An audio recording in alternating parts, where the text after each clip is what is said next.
pessoal, aqui é a Misaki e finalmente, minha gente, falaremos aqui do livro O Sol da Meia-Noite. Vamos colocar a capinha do famigerado livro aqui que esperamos tantos anos para se concretizar, né? Esse livro, sério mesmo, gente, eu desejei muito ter lido ele há, sei lá, pelo menos uns 10 anos atrás, né? Que era na época do hype ali de Crepúsculo. Não tivemos, né? Stephenie Meyer ficou super brava lá que os primeiros capítulos que ela estava escrevendo vazaram e acabou desistindo, falou que nunca mais ia escrever.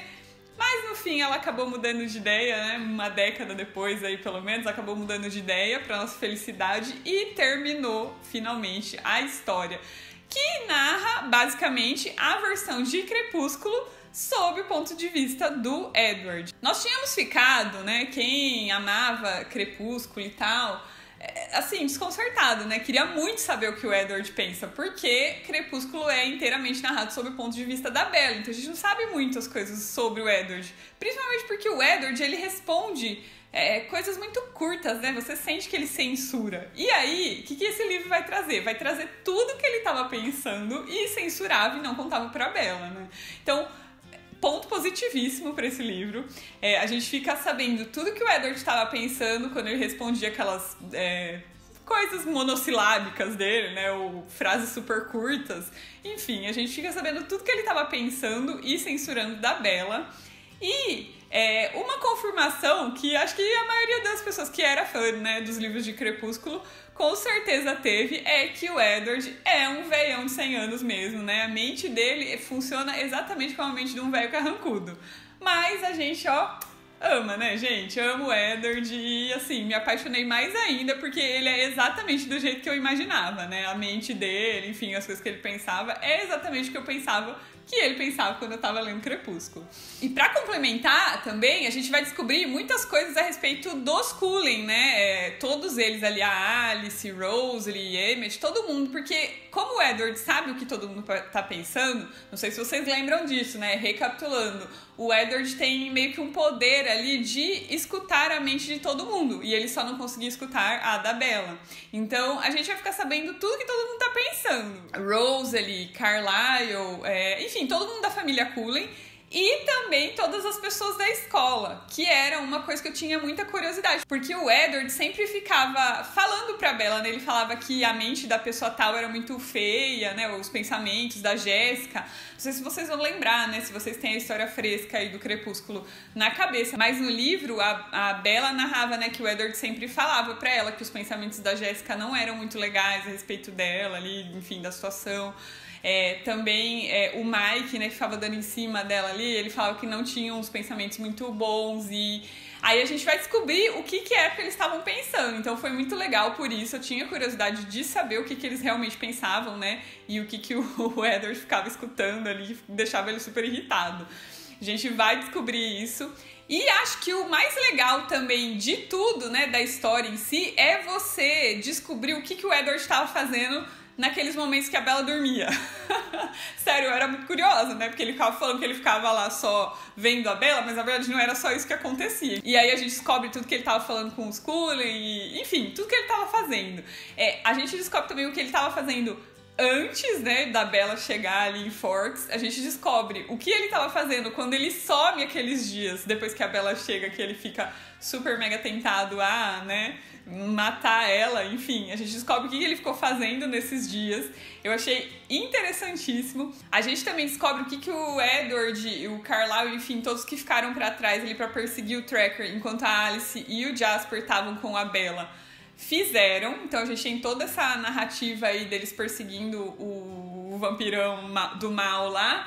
E depois também o Edward chegando pra tentar salvar a Bella naquele estúdio de balé. Toda a versão dele ali da história, depois a versão até a Bella acordar no hospital, a gente vai saber de tudo. E eu achei muito interessante que nesse meio tempo aí, né, que a Bella tá meio que desacordada e não sabe o que aconteceu, a gente já acorda ali no Crepúsculo com ela no hospital, e aí o Edward conta ali mais ou menos a história que eles inventaram, né? Então a gente vai ver como que toda essa história que eles inventaram surgiu. E a gente vai ver isso do ponto de vista da Alice, que o Edward tá vendo, né? Porque o Edward vê os pensamentos, então ele sabe o que a Alice tá vendo ali do futuro, enfim, todo o planejamento ali do que eles vão fazer. Eu achei, assim, sensacional e eu tenho certeza que a Stephenie Meyer deve ter se inspirado para escrever essas últimas cenas aí no último filme do Crepúsculo que a gente teve lá do Breaking Dawn, que foi toda aquela imagem que a Alice tem, né, dos Volturi e dos Cullen lá brigando, e aí morre um monte de gente, morre o Carlyle, enfim, tem toda aquela luta lá. E depois a gente acaba descobrindo que ela só tava vendo o que aconteceria se eles começassem a guerrear de verdade, né? Então eu acho que a Stephenie Meyer, ela total se aproveitou disso. A gente tem a Alice fazendo isso, né? De ver tudo que vai acontecer antes de acontecer e aí falar pra todo mundo, ó, a gente vai fazer desse jeito que daí vai dar certo. Então eu tenho certeza absoluta que ela deve ter escrito e inspirada no jeito que eles produziram esse último filme, né? O que me leva a pensar que se ela tivesse escrito o livro naquela época que ela estava escrevendo lá há uma década atrás, a gente teria um final diferente, né? Não teria sido narrado dessa mesma forma. Então, muito interessante, né? O cinema aí, de certa forma, influenciando a literatura, né? Ao contrário, ao invés da literatura estar influenciando, foi o cinema que influenciou. E esses, então, são meus pontos positivos a respeito da história. Obviamente, eu estava super curiosa, valeu muito a pena. Mas eu queria deixar aqui, por último, algumas coisas, assim, negativas. Não são negativas, mas enfim, que a gente não curtiu tanto. Esse livro realmente é um livro bem extenso. Ele tem ali, acho que mais de 600 páginas. E foi uma leitura, assim, bem lerda, eu poderia dizer. Então, não é que é um ponto negativo, mas eu achei que, sei lá, perdeu um pouco a graça, porque como ela lançou isso muito tempo depois e a gente já sabe, né, o que acontece na história, então não tinha tanta curiosidade, né? Como o livro era um livro extenso e aí tinha muita descrição de todos os pensamentos de todo mundo, acabava que você não tinha aquele, sei lá, aquela vontade de terminar o negócio logo. Então, assim, não que isso seja ruim, como eu disse, né? Mas isso é uma característica que me faz gostar demais de livros, sabe? Quando eu tenho esse sentimento de tipo, nossa, quero terminar, o que vai acontecer e tal. Isso pra mim é um dos fatores que me faz curtir o livro, assim, bastante. Então, eu acho que eu não tive isso nesse livro. Número 1, porque eu já conheci a história, né? E número 2, porque ele é muito descritivo mesmo. A gente vai saber exatamente tudo por tintim, que todo mundo tá pensando. E aí depois o que o Edward acha disso. E por causa disso o livro ficou, né, do tamanho que ficou aí. Uma tijolona de 600 páginas. Mas, recomendo a leitura? Com certeza. Se você curtiu Crepúsculo, gente, sério. Se você curtiu Crepúsculo, dê uma chance a esse livro.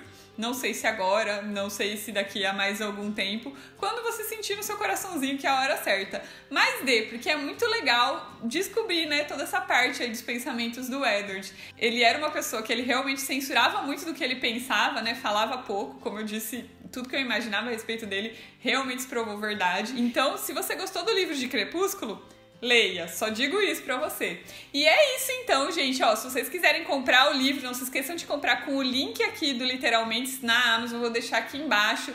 Se inscrevam no canal se vocês não forem inscritos ainda. Um beijão pra vocês, a gente volta aqui no próximo vídeo com mais um livro amorzinho, com mais uma história amorzinho. Beijo, Té!